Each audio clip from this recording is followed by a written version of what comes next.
Yes, introduction to computer graphics. So,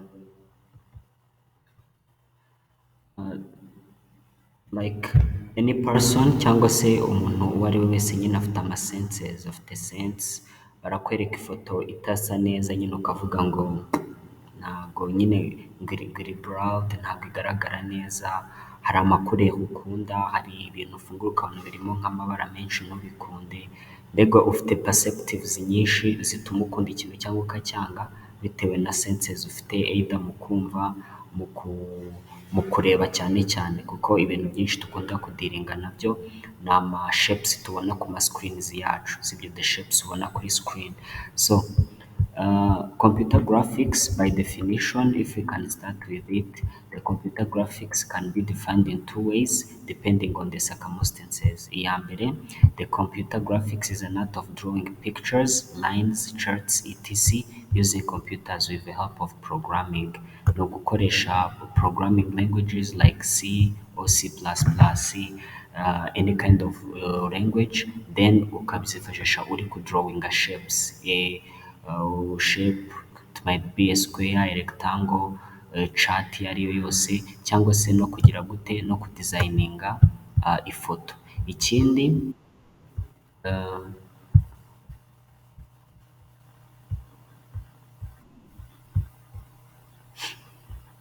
yes, ikindi about computer graphics, the computer graphics ushobora kuzifata as pictures and films created by using computers. The way dushobora gucreatinga the movies, dushobora gucreatinga the pictures, dushobora gucreatinga the films z'ibiriya byose tukabicreatinga dukoresheje computer. Urugero, simply we usually call it cyangwa se refer to it as computer generated image zabaye created with specialized graphical hardware and software. Ni ukuvuga ngo turaproducinga izo movies, duproducinga izo pictures ziri professional of course, twifashishije ama hardware yabugenewe ari specialized cyangwa se software runaka. The softwares turaza kumenya yuko nyine nyuma turaza kubona yuko ari byo twita the software, turaza kumenya ko ari byo twita authoring tool. Hanyuma hardwares dushobora nko kuvuga kamera, dushobora kuvuga amamikoro, izo zose hardware nyine ziba zigenewe umurimo runaka nyine, ariko uwo murimo wo gukora iki? Wo gukora ama pictures ndetse n'ama films. So noneho rero before we start with the computer graphics, hari ikintu dukeneye kumenya cyane, hari icyo twita the pixel. Pixel nyine bakubwiye pixel wumva iki? What we call pixel. Pixel ni it's like the fundamental unit, if we can say it that way. The fundamental unit of a collection of points noneho tubona kuri screen. Ni ukuvuga ngo the collection of points tubona kuri screen, it's what we can call pixel mu magambo make tutarinze tuvuga ku bintu byinshi. So computer graphics can be classified into two categories of computer graphics. Hari izo twita raster cyangwa se bitmap graphics, hakabaho noneho izo twita vector cyangwa se object oriented graphics. So bitmap graphics rero zimeze gute? Sibyo, bitmap graphics zimeze gute? Ishobora kuba ifoto, ishobora kuba a kind of figure. So reka turebe the characteristics ya bitmap graphics nyine. Ni ukuvuga ngo the raster cyangwa se bitmap graphics ni ubwoko bumwe bw'ama-computer graphics. So these are pixel-based graphics and pixels can be modified individually. The images are easy to edit. Mbega characteristics z'ama bitmap, the images are easy to edit in memory and display on TV monitors owing to the arrangement of the pixels in rectangular array. Ni ukuvuga ngo kweditinga the images nyine ziri bitmap biri very easy, sibyo? Biri very easy. Hanyuma dushobora kuzeditingira kuri memory, hanyuma tukajya nyine tureba uburyo ziri kuba changed tubirebera kuri screen, sibyo? Tubirebera kuri screen. Noneho editing yazo iragendera mu buryo ama arrangement y'ama pixels agenda atandukana. Twavuze ko pixel simply ni collection y'ama points kuri screen yerekana nyine how clear the image igaragara. So ikindi rero, image size yo muri bitmap is determined of the basis of the image resolution. So image resolution ni number of pixels tubona muri in one like width kuri height runaka. Kuvuga ngo iyo image ifite resolution iri hejuru iba igaragara neza, sibyo? Noneho image ifite resolution iri munsi ntabwo iba igaragara neza, iba igaragara ariko si neza. Noneho image ifite resolution iri hejuru bivuze yuko izanagira size iremereye, kubera yuko izaba ifite a lot of izaba ari load nini cyane ku buryo kuyishyira muri storage cyangwa se kuyishyira on any storage device either iri removable cyangwa se iri non removable, bizaba nyine bisaba enough space, kubera yuko we are having too much points ziri gukora ama pixels, hanyuma the image ikaza kugira resolution iri high. Ni ukuvuga ngo simply too much resolution egari the big size of an image, sibyo? Ikindi rero ku ma bitmap, these images cannot be scaled easily, resizing do not work very well and can significantly distort the image. Ni ukuvuga ngo resizing nyine gukata ifoto ngo uyikate nyine uyishyire kuri size ushaka biragoye nyine. Iyo uramutse uyiscalinze cyangwa se uyikoreye the resizing, bishobora kukuviramo yuko the image iba distorted cyangwa se yangirika nyine the whole image. Ikindi rero, the bitmap graphics are used for general purpose images and in particular photographs. Bitmap image cyangwa se bitmap graphics ni ziri general purpose, ni ukuvuga ngo zirakoreshwa ahantu hose, image, amafoto nyine ari general purpose. Ntabwo ifoto ikenerwa ku kintu runaka gusa, ifoto turayikenera mu ma events, ifoto turayikenera mu by'akazi, ifoto turayikenera muri personal issues, ibintu byose nyine bikenerwamo ifoto. Noneho kenshi the bitmap graphics zikoresha nyine the photographs. Buriya twibukiranye yuko buriya even video ubwayo, video ni collection of photos ziri kuba displayed at particular rates. Ibintu bivuga ngo video ni amafoto nyine twaterateranije, tugenda tuyaterateranya, hanyuma hakabaho nyine kuya displayinga muri rate runaka, either biri kwihuta cyangwa se bigabanuka, then tukaza kubibona mu buryo bwa video. So ikindi rero, it's about vector graphics. Vector graphics zo rero ntabwo ziri general purpose, sibyo? The vector graphics ntabwo ziri general purpose. So the vector graphics, tutarinze twigora cyane, ni uburyo nyine bukoreshwa especially nko mu bintu bya architecture, sibyo? Architecture nyine hari ibyo twita architecturing, bakaba bafata like the box cyangwa se bakashushanya nk'inzu bakareba uburyo izaba imeze. So iyo picture rero irabasha kuba rotated, irabasha kuba resized, aba ari amafigures nyine bakoze, ashobora kuba rotated, resized, ukareba munsi ukareba hejuru nyine muri 3D of course. So rero the vector nyine vector graphics nizo twari tugiye gusobanura.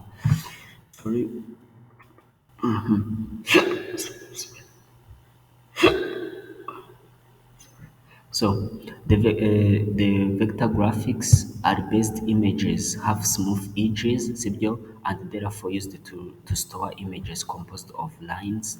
Vector graphics nyine zikoresha lines, circles and polygons, nyine shape. Nk'urugero ugiye gushushanya nk'inzu, hari software menshi abikora, sibyo? Hari nk'izitwa za draw 3D, hari mbega ni nyinshi cyane, hari izo twita archicad, ni nyinshi cyane nyine dukoresha muri vector graphics. So icya mbere tugomba kumenya ni imirongo n'amasakos tugenda duterateranya with even polygons. Nk'urugero ushobora kuvuga ati nshaka gushushanya inzu, uravuga ati ndafata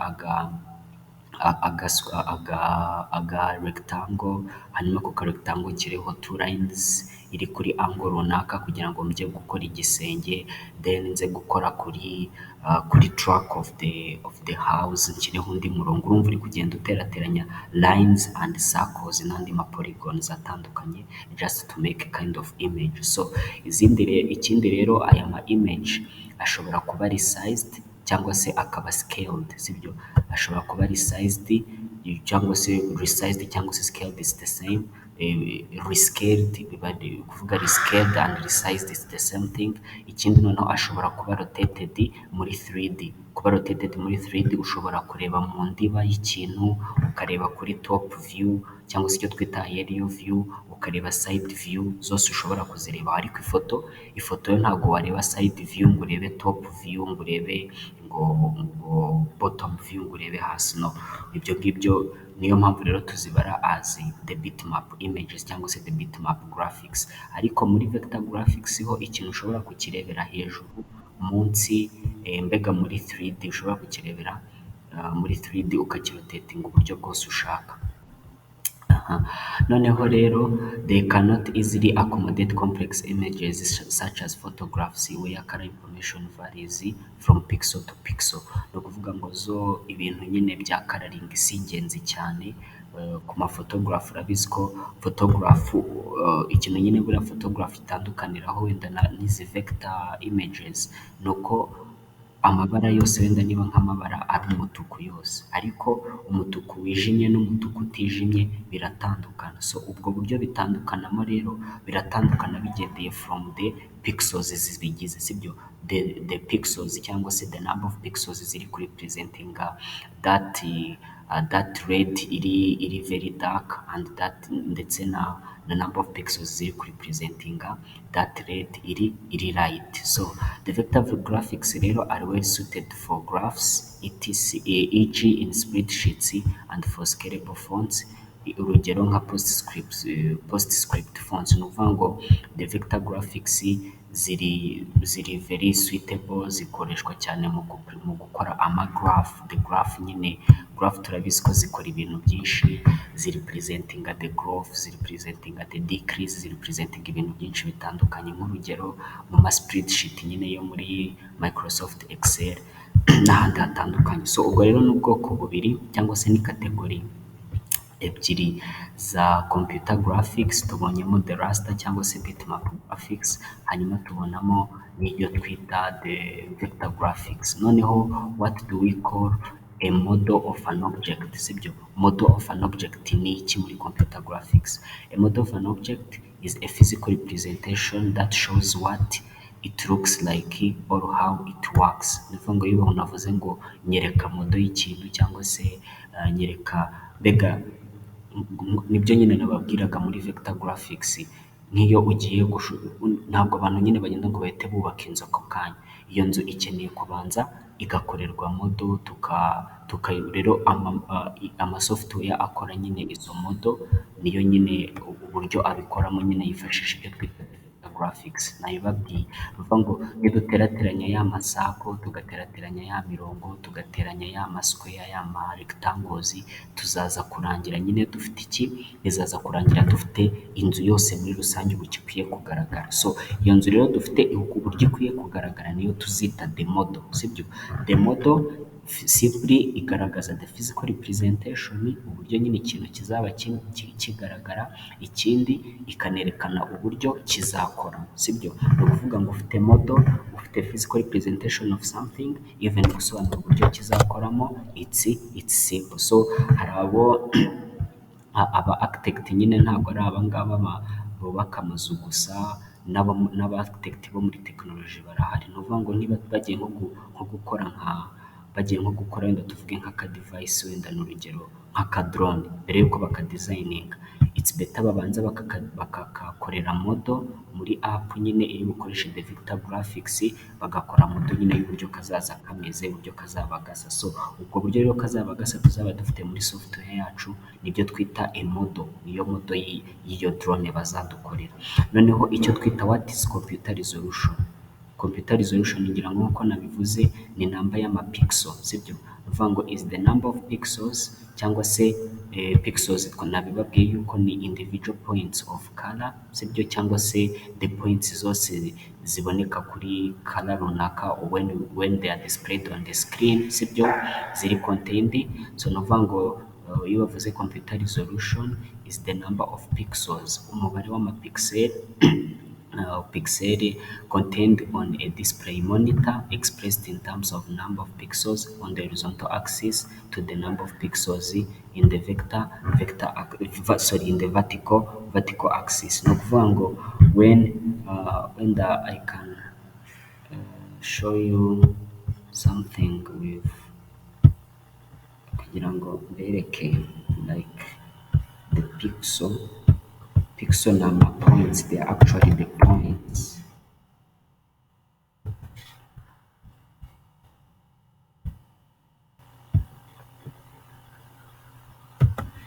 I think turebe kuri no definition.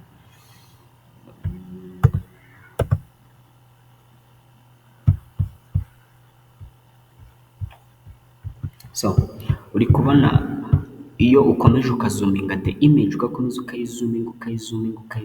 ukayizuminga cyane, ntabwo uza gusanga the color uriho urabona hanze nyine utari kuzuminga image, uza gusanga the color uri kubona numara kuzuminga atari ku iyo color yonyine ubona, urasanga ari utu points twinshi cyane tugiye tugira gute, twagiye duhurizwa hamwe, then kubera ko dufite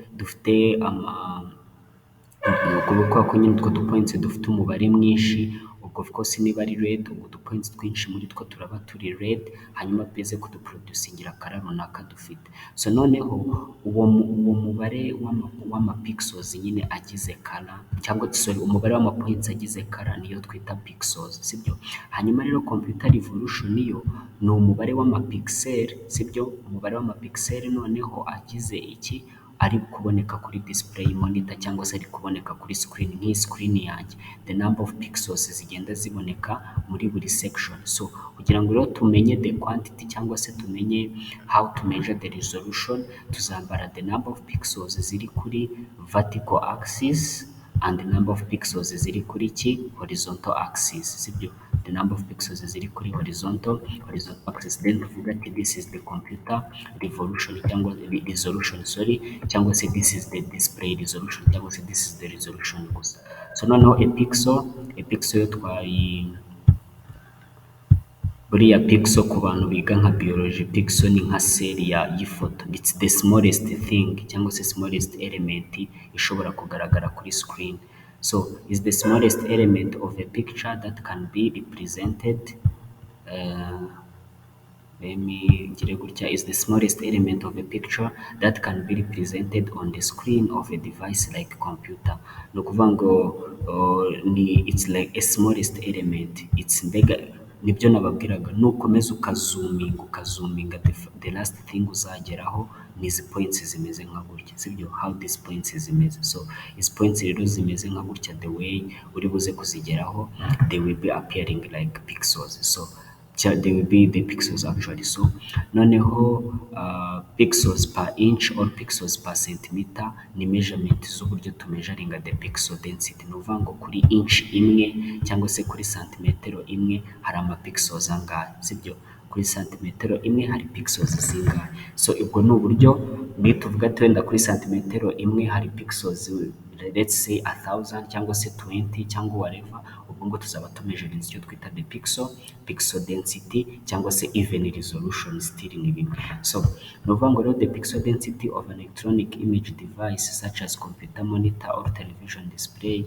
or image digitizing device such as camera or image scanner, iyo tuyimeasurinze nyine tukameasuringa umubare w'amapixel aboneka kuri santimetero cyangwa se kuri inch, icyo tuba tumeasurinze ni pixel density cyangwa se the resolution y'iki, ishobora kuba ari resolution wenda ya image ubwayo cyangwa se resolution ya computer monitor cyangwa se TV, cyangwa se ikaba yaba na resolution ya camera cyangwa se ya scanner, mbega ikintu cyose kiri bujyane no kugira image cyangwa se kwerekana the kind of visual visual representation. So noneho rero what do we say as 2D? 2D urugero twavugamo twavuga ama bitmap image ubundi ni 2D, ni uko wenda hejuru bashobora kuba batabishizeho the bitmap images actually ziba ziri 2D, sibyo? Ni ukuvuga ngo the way they appear zapiyaringa nk'aho uri kuzirebera kuri paper, sibyo? 2D zapiyaringa nk'aho uri kuzirebera kuri paper, ni ukuvuga ngo tuba dufite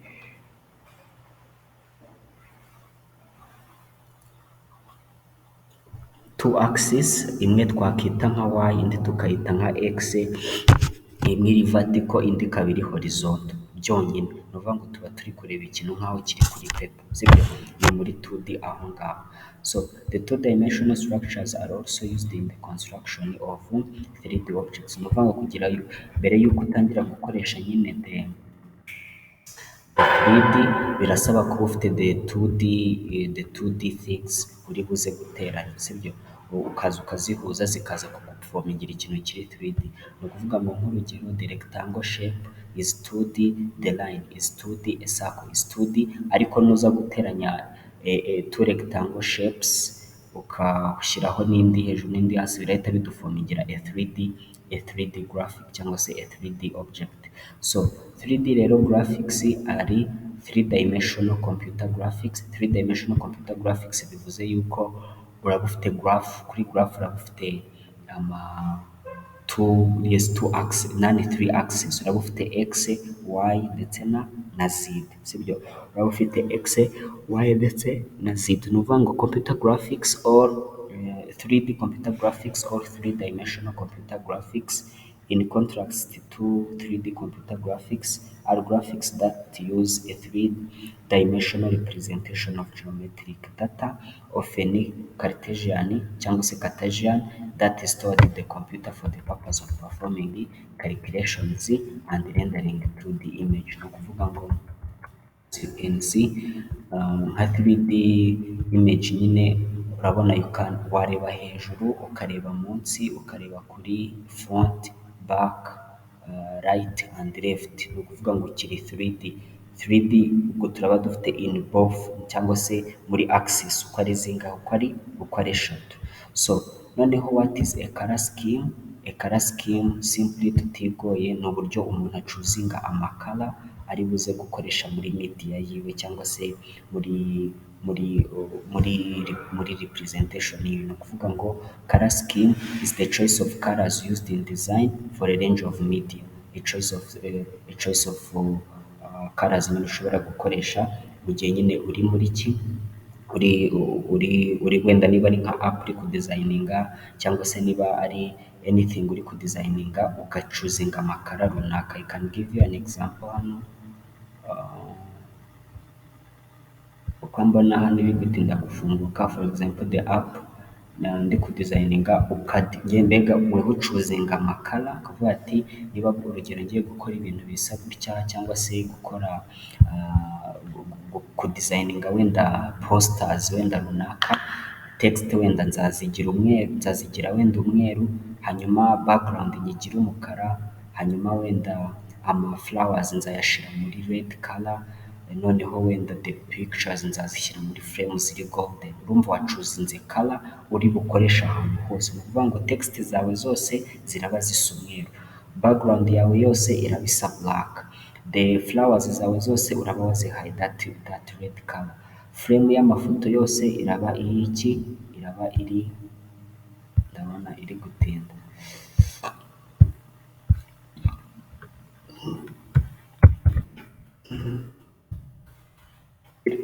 Frame yawe yose iraba iri golden. For example, the use of white background with black text is an example of a basic and commonly default color scheme in writing. Ni ukuvuga ngo muri writing abantu benshi barabizi yuko background y'urupapuro iraba ari umweru, hanyuma text yanjye nyigire white. Ubwo icyo kintu rero ukoze is the color scheme, uhitamo amakorero uri bukoreshe mu byo uri kugira gute uri gukora.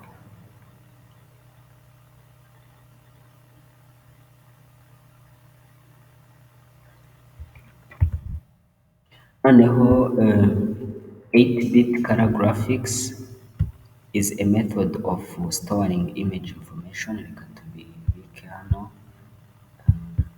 8-bit color graphics is a method of storing image information in a computer's memory or in an image file, such as each pixel is represented by 1 bit byte. The maximum number of colors that can be displayed ni izi ngizi. Ni ukuvuga ngo 8-bit color graphics ni uburyo bukoreshwa iyo uri gustoringa ama image. Ni ukuvuga ngo turabizi yuko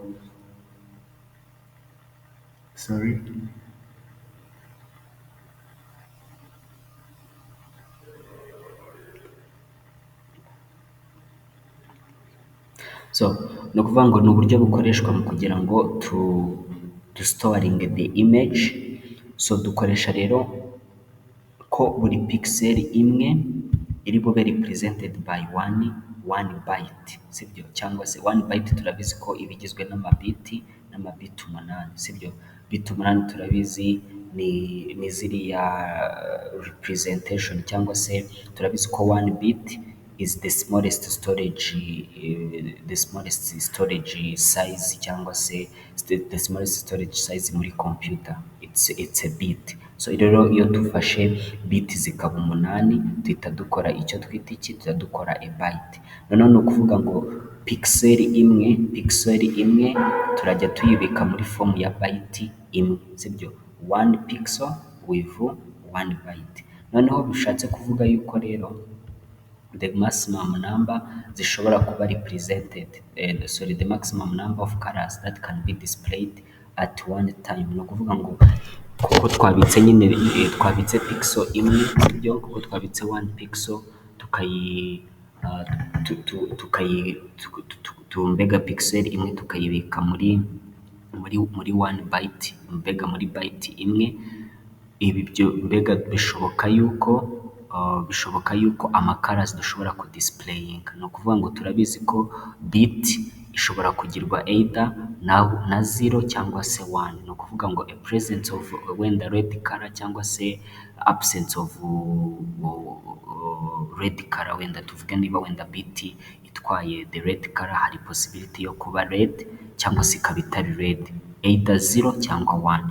Bivuze yuko ama-colors turi bubone, kuko tuzi ko nyine bit zishoboka ari ebyiri, ubwo ni 2 to the power of 8. Hano ntabwo ari 28, no, ni 2 power 8. Ni ukuvuga ngo 2 power 8 iraduhereza possibility y'amakureri yose ashobora kuba displayed kuri screen. Aho biri guturuka nuko turi kubika pixel imwe tukayibika muri bit imwe, cyangwa se tukayibika muri byte, tukayibika muri byte imwe, kandi byte ishobora kugira amabit 8.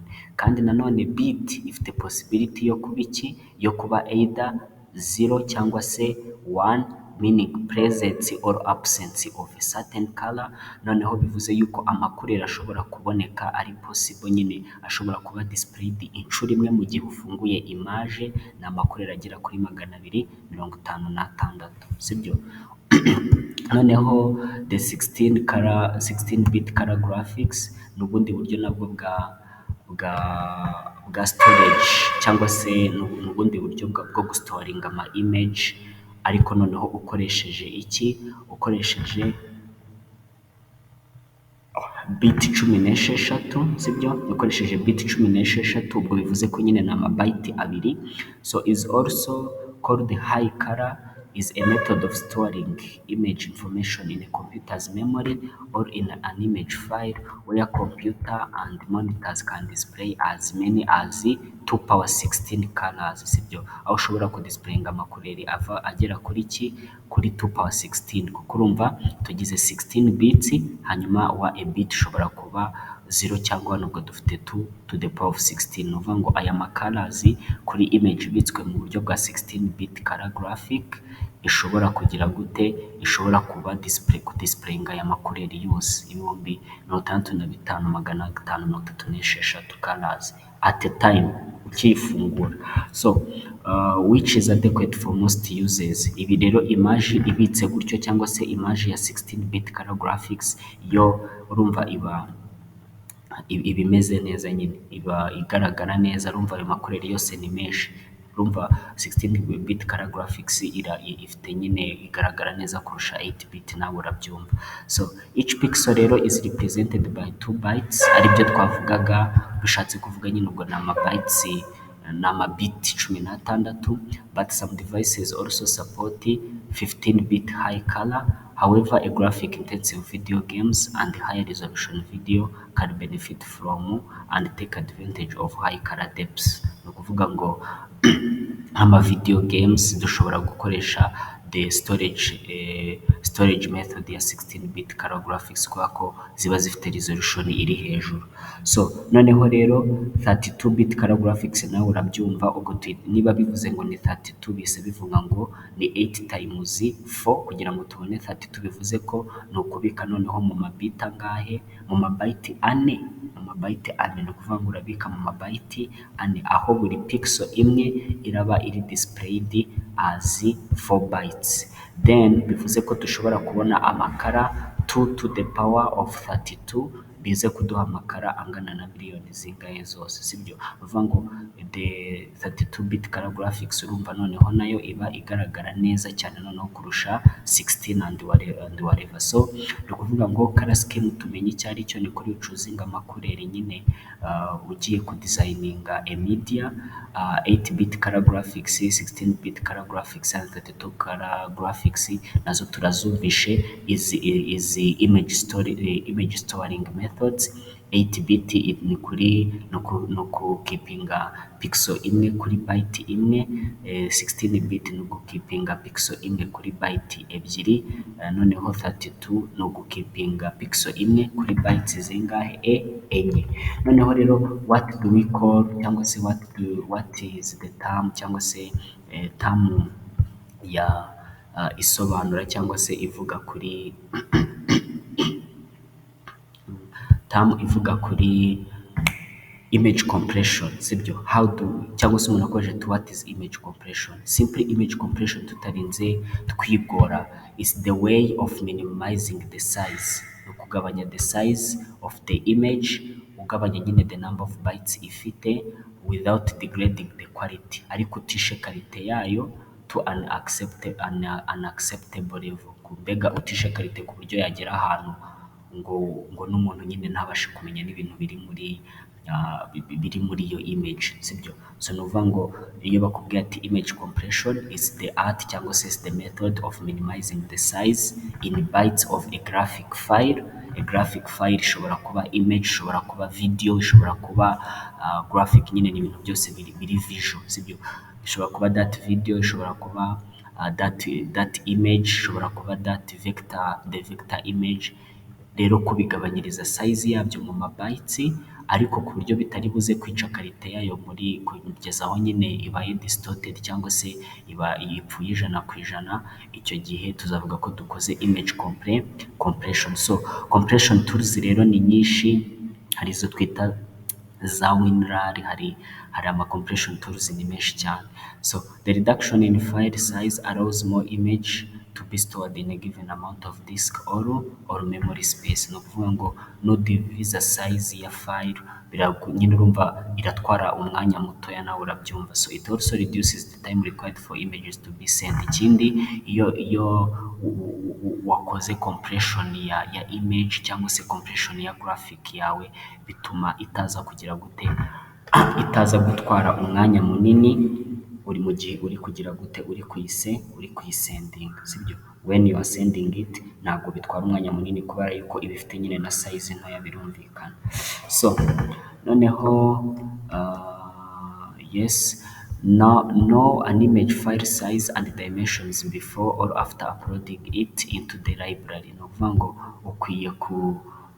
ukwiye kumenya, sibyo, the image file size and dimension before or after uploading it to the library. Ni ukuvuga ngo numara hari nk'igihe nyine ushobora kohereza nyine the image bikagusaba kugira gute, bikagusaba kuyicompressinga, sibyo? So it's better umenya ati nohereje this kind of size, then wamara kuyiuploadinga cyangwa se wamara kuyiyoherereza ugahita wongera ukayikorera uncompressing cyangwa se ukayanikompuresinga ikongera ikagarura sayizi yayo nyine, kuko urumva of course nubwo tutishe karite yayo ngo paka ibaye distorted ijana ku ijana, ariko still uko dukompuresinga the quality iragabanuka.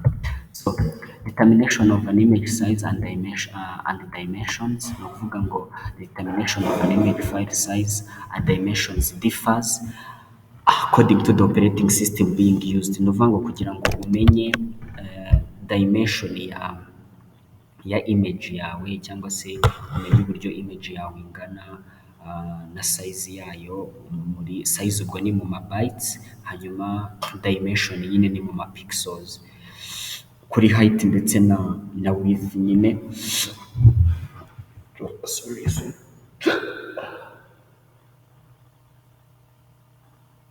Biratandukana bitewe na operating system uri gukoresha, ariko abantu benshi nyine bakoresha Microsoft Windows. So that kind of rero operating system kenshi abantu benshi nyine niyo bakoresha, ntabwo rero bishobora kugorana, ariko hari n'abandi bakoresha ubuntu. Rero usanga nk'umuntu ukoresha operating system runaka, uburyo areba the dimension cyangwa se the size ya image ye bitandukanye no ku bwawe, ariko simply the size of image ni kuriya nyine ubona hari imibare kugenda ukabona ngo 1052 ngo kubye ngo 504 ni urugero. So 1052 cyangwa se 1050 cyangwa se that uriya mubare ubanza imbere ubusobanuye width cyangwa se width ya image, ariko ukaba ari mu mapixel, ntabwo uriya mubare uri muri centimeter cyangwa cyaba ari number of pixels ari kuri width, hanyuma number of pixels ari kuri height, ari wo uriya mubare uba uri inyuma y'ikimenyetso cyo gukuba. Bivuze yuko simply the dimension nyine ufashe iyo mibare ugakuba wahita umenya the number of pixels zigize image yawe.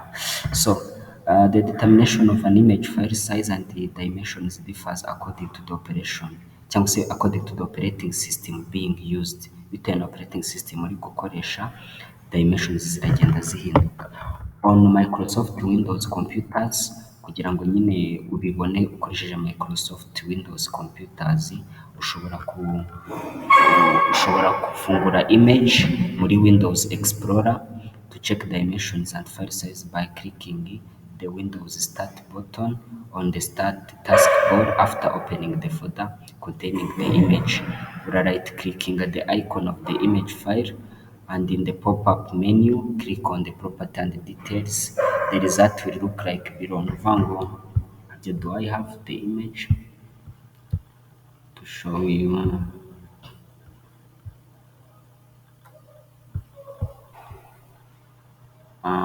Business.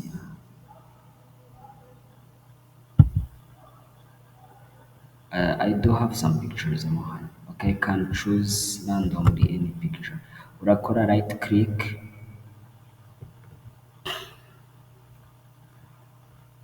ajya muri properties, properties.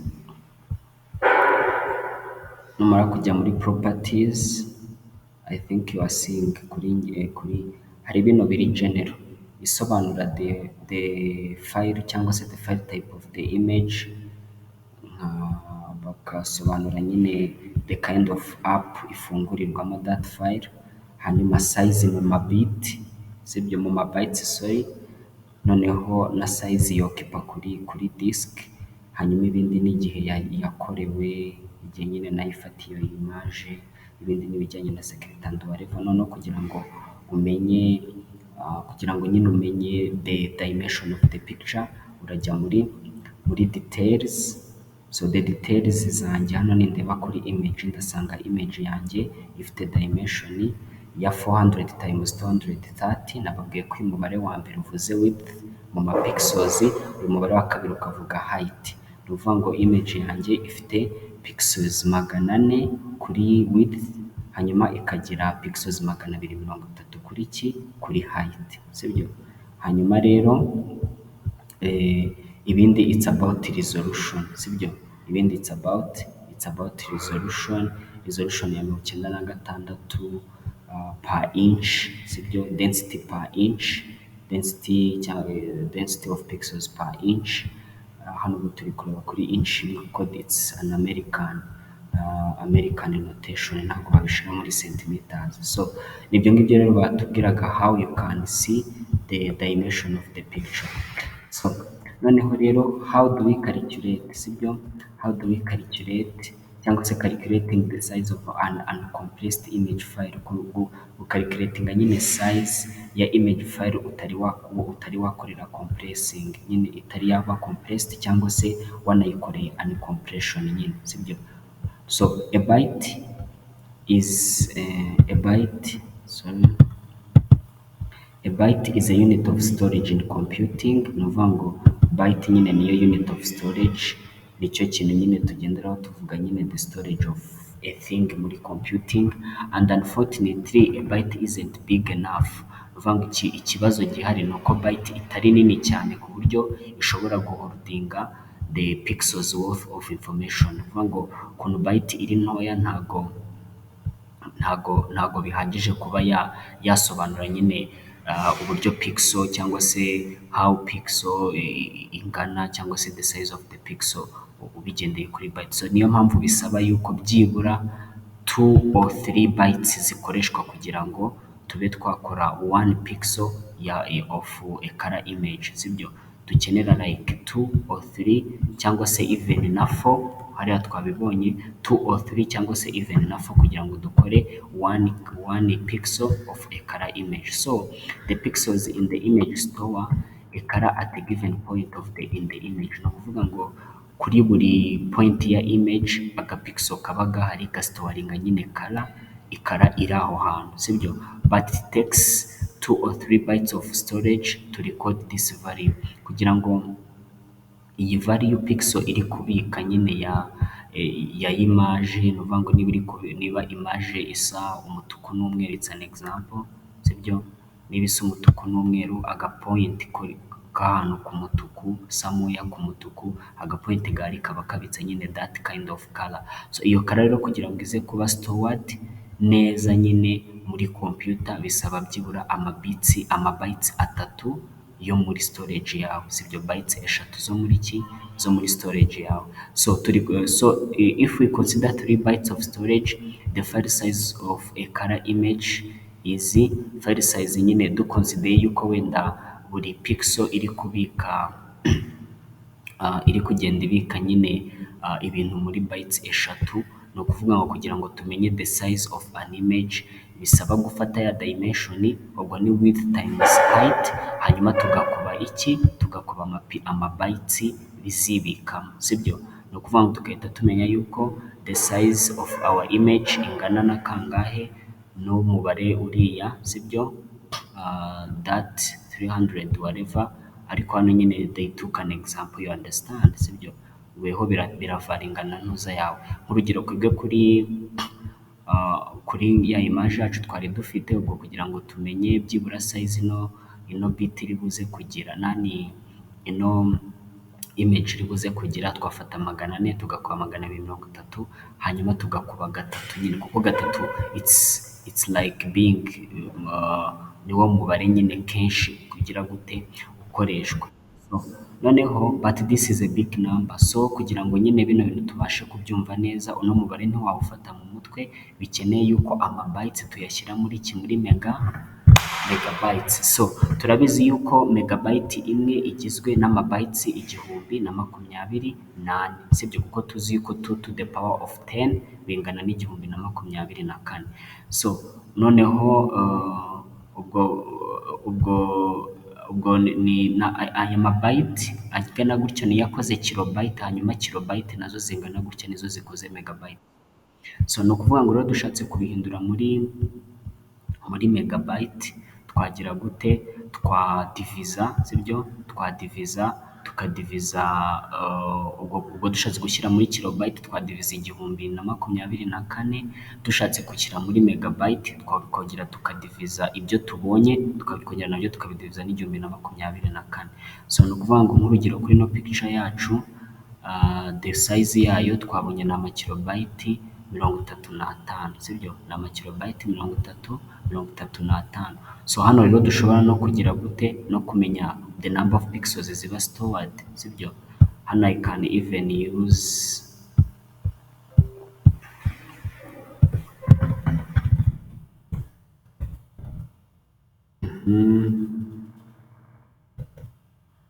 magana abiri na mirongo itatu, kuvuga ngo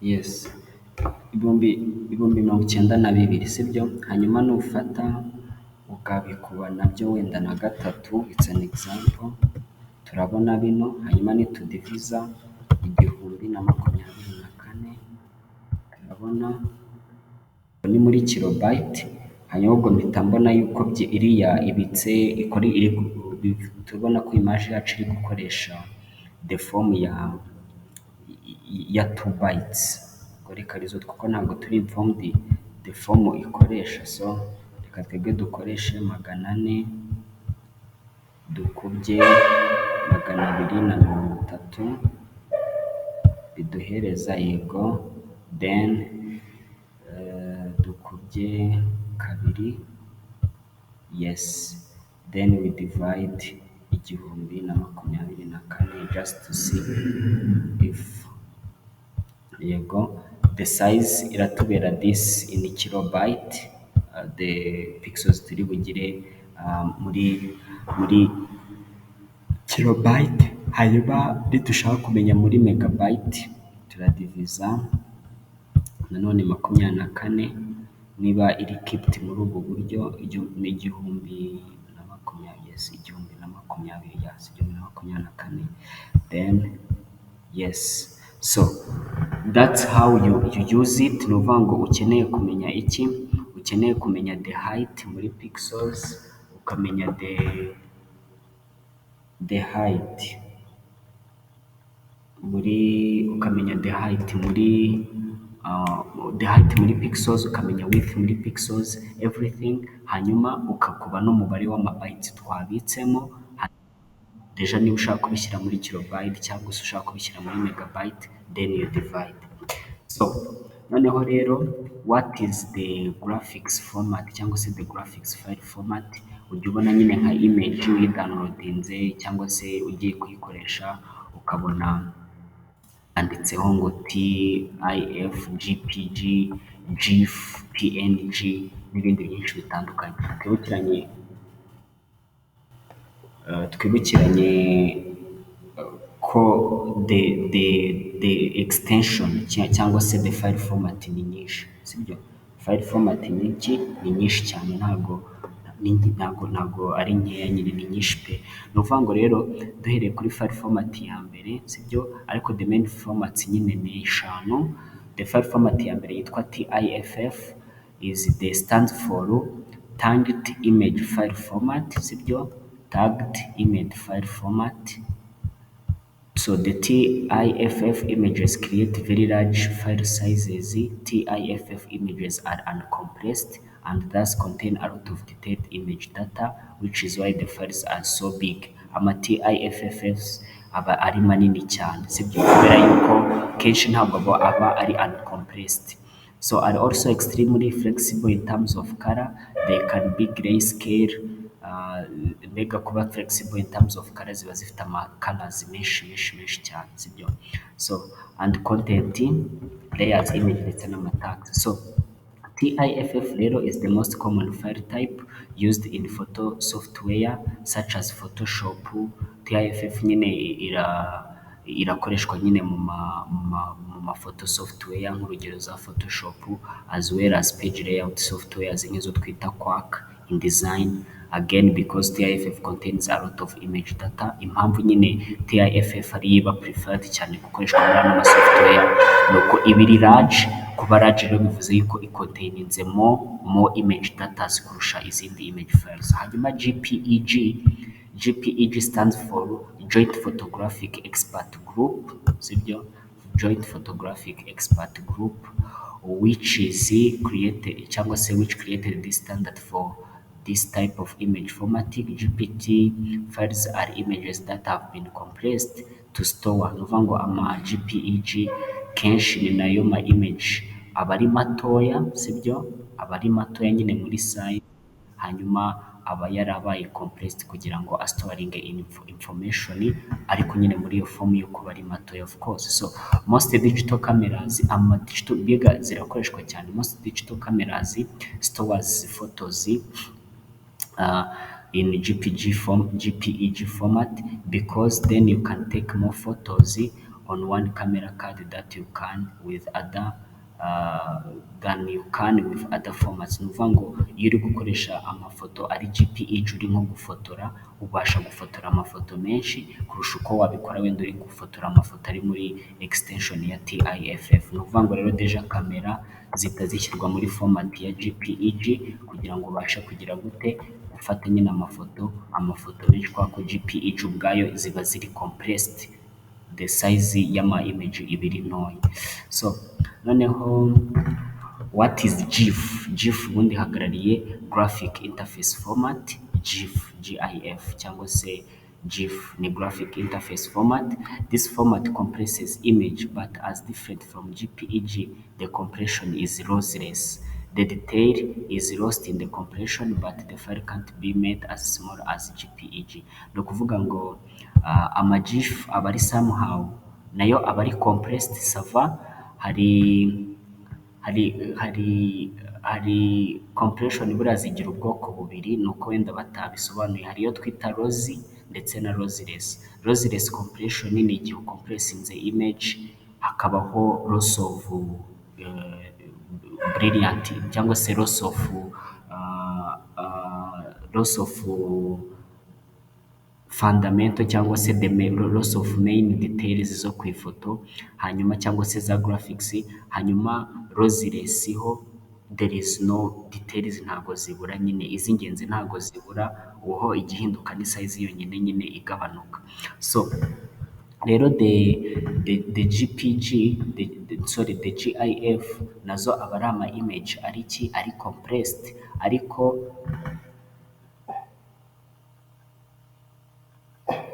ariko zo ziri lossy sibyo, ziri very lossy.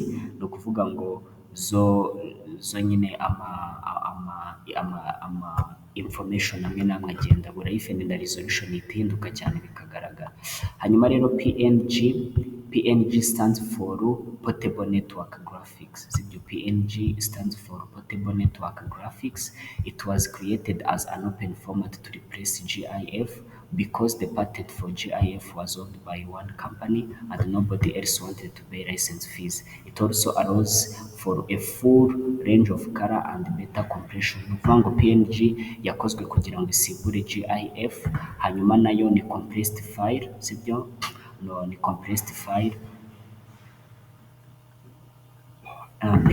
file, ariko noneho icyo irusha GIF ni uko yo igira full range of color sibyo, ifite amakarazi menshi kurusha the GIF. Hanyuma impamvu yakozwe ni uko GIF yari yarakozwe na company imwe, hanyuma iyo company yanga kuriha ibyo twita licensing fees, bibaho ngombwa rero ko hakorwa nyine the PNG kugira ngo iyisimbure. Hanyuma rero dufite raw image files. The raw image files ni ni image itari yasohoka sibyo, itari yava muri kamera, itari yaba edited, itari yaba printed, nyine raw sibyo, raw image file. So the raw image files contain data from digital camera, usually nyine kenshi aba ari image iri guturuka kuri mbega iri muri kamera digital sibyo.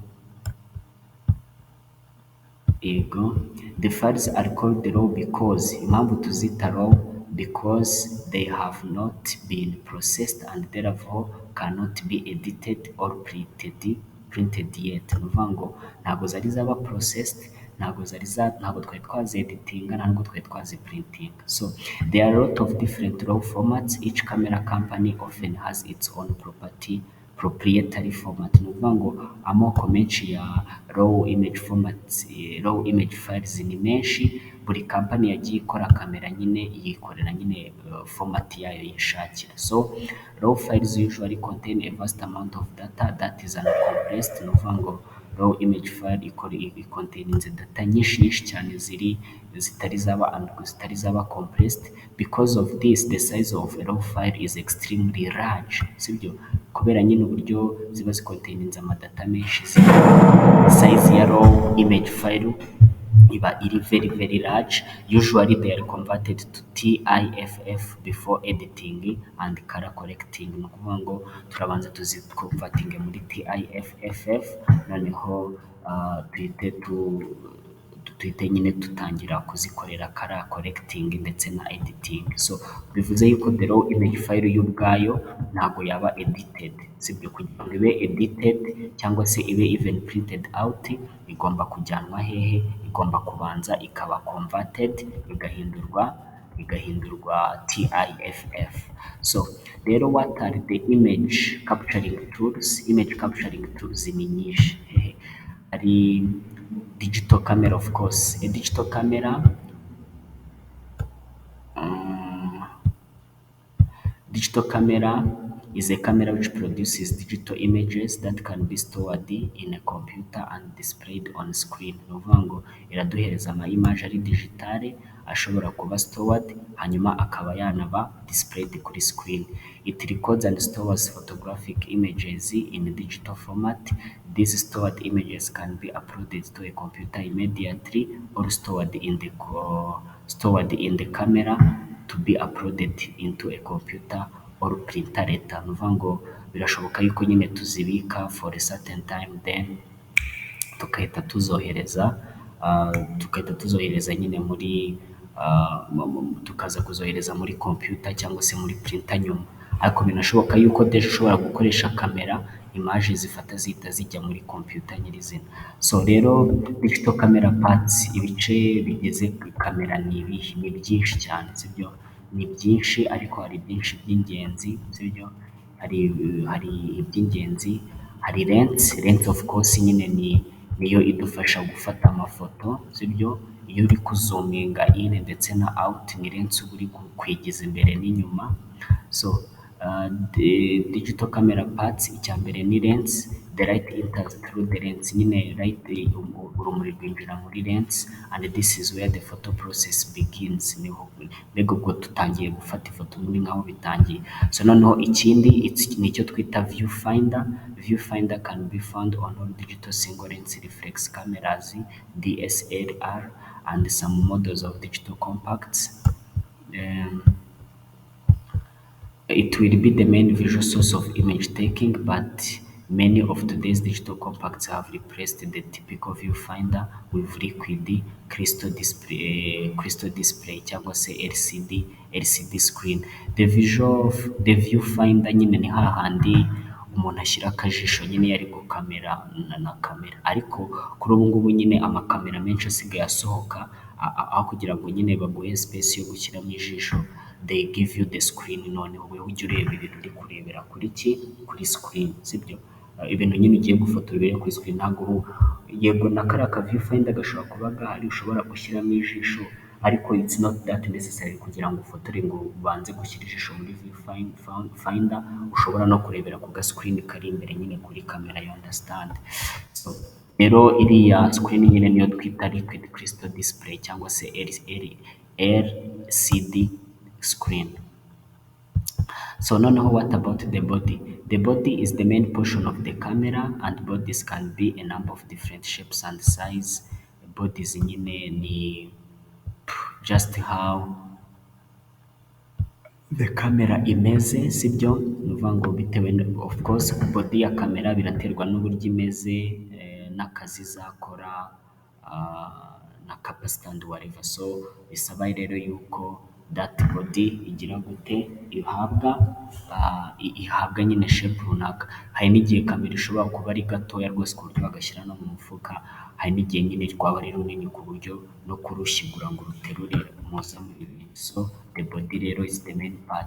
So noneho what is the shutter release? So the shutter release rero ni hahandi ukanda kugira ngo wemeze yuko ifoto ugize gute uyifashe, sibyo? So ni ukuvuga ngo the shutter release is a button in the mechanism that releases the shutter and therefore enables the ability to capture the image. The length of time the shutter is left open or exposed is determined by the shutter speed. Nyine biratwarwa nyine n'uburyo kamera nyine ubwayo iteye. So aperture rero, what is the aperture? Aperture ni kiriya cy'imbere, ruriya rw'imbere nyine, nk'iyo umuntu ari kugufotora ahantu weho nawe ahantu ureberamo mo imbere muri kamera nyine kiriya kiba kiri kukureba nyine nicyo twita the aperture, sibyo? Ni ukuvuga ngo rero iyo umuntu ari kuzuminga azuminga in cyangwa se out, aperture iragabanuka cyangwa se ikiyongera. Iyo azuminze in, aperture nyine iraba nini nyine ubone n'urusaku ruri kuba runini, nazuminga out the aperture nyine iragenda iba gahoro gatoya nyine, sibyo? So the aperture rero affects the image exposure by changing the lens, by changing the diameter of the lens opening, which controls the amount of light reaching the image sensor. Ni ukuvuga ngo aperture nyine niyo iri bugufashe nyine mu kwemerera urumuri runaka mu kwinjira muri kamera nyine. Ibyo ngibyo bikaba biri buze gufasha iki? Bikaba biri buze gufasha ko image iza kuza iri nziza cyangwa se iri mbi bitewe nyine n'urumuri rurimo. So urabona ko iyo ahantu hose uhagaze ntabwo ari ko umuntu uhita umufotora ngo bigende neza. So ukeneye kugenda ucenjinga the aperture, uyegeza imbere, uyishyira inyuma, gutyo, then uko aperture igenda icenjinga niko yemerera urumuri runaka ngo niko wemerera urumuri runaka kugira ngo rugere gute, kugira ngo rutangire nyine kwinjira muri kamera, then image ize kuza igaragara fresh. Noneho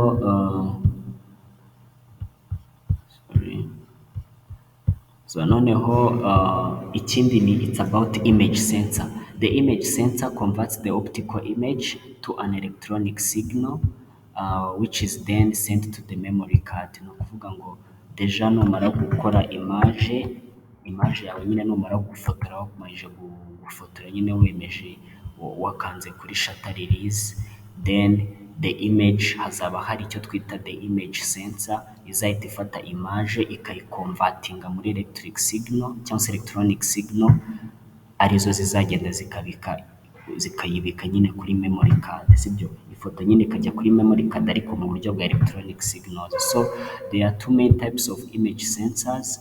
Image sensors ni ubwoko bubiri, hari CMOS, hari CCD.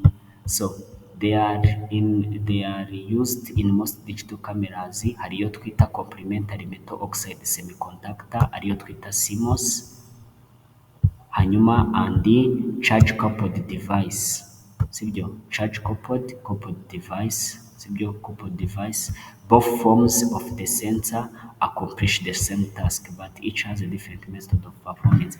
So CMOS ndetse na CCD byose bikora task imwe cyangwa se bikora umumaro umwe nyine wo gucenjinga the optical image to an electronic signal, sibyo? Ariko uburyo zifunctioninga buratandukanye. So abakoze kamera bahitamo gukoresha CCD cyangwa se bakahitamo gukoresha CMOS. Hanyuma rero dufite memory card nyine niho ya image izagenda ikibika, sibyo? The memory card stores all of the image information and the range in size and speed capacity. Memory card nyine atandukanye nyine speed, uburyo agendamo ndetse na size ya memory yayo. So LCD screen rero, the LCD screen is found on the back of the body and can vary in size. LCD screen nyine twabonye ni hahandi kuri ubu ngubu nyine niho hasimbuye the viewfinder, sibyo? Ni ukuvuga ngo ni hahandi nyine urebera ifoto nyine mbere y'uko umuntu utangira mbere y'uko wemeza ko umuntu umufotoye nyine. So ariko kuri ubu ngubu LCD screen nta nubwo ari no kureberamo ifoto nyine umuntu ugiye kumufotora, you can even view andi mafoto wagize gute wafotoye mbere. So on digital compact cameras, the LCD has typically begun to replace the viewfinder completely, aribyo nyine twavugaga. On DLC and LCD is mainly for viewing photos after shooting, yego, but some cameras do have a live mode as well, sibyo? a live mode as well. Ni ukuvuga ngo LCD ubundi akamaro kayo ni ako kureberamo amafoto nyuma yo gushutinga cyangwa se nyuma yo gufotora, ariko hari n'ama live mode, sibyo? Live mode nyine aribyo twavugaga kurebera deja uri gufotora ifoto ugahita unayirebera muri LCD screen, cyangwa se niba ari na video uri gufata ugahita uyibonera muri LCD screen. Then flash ni kariya kamuri sibyo?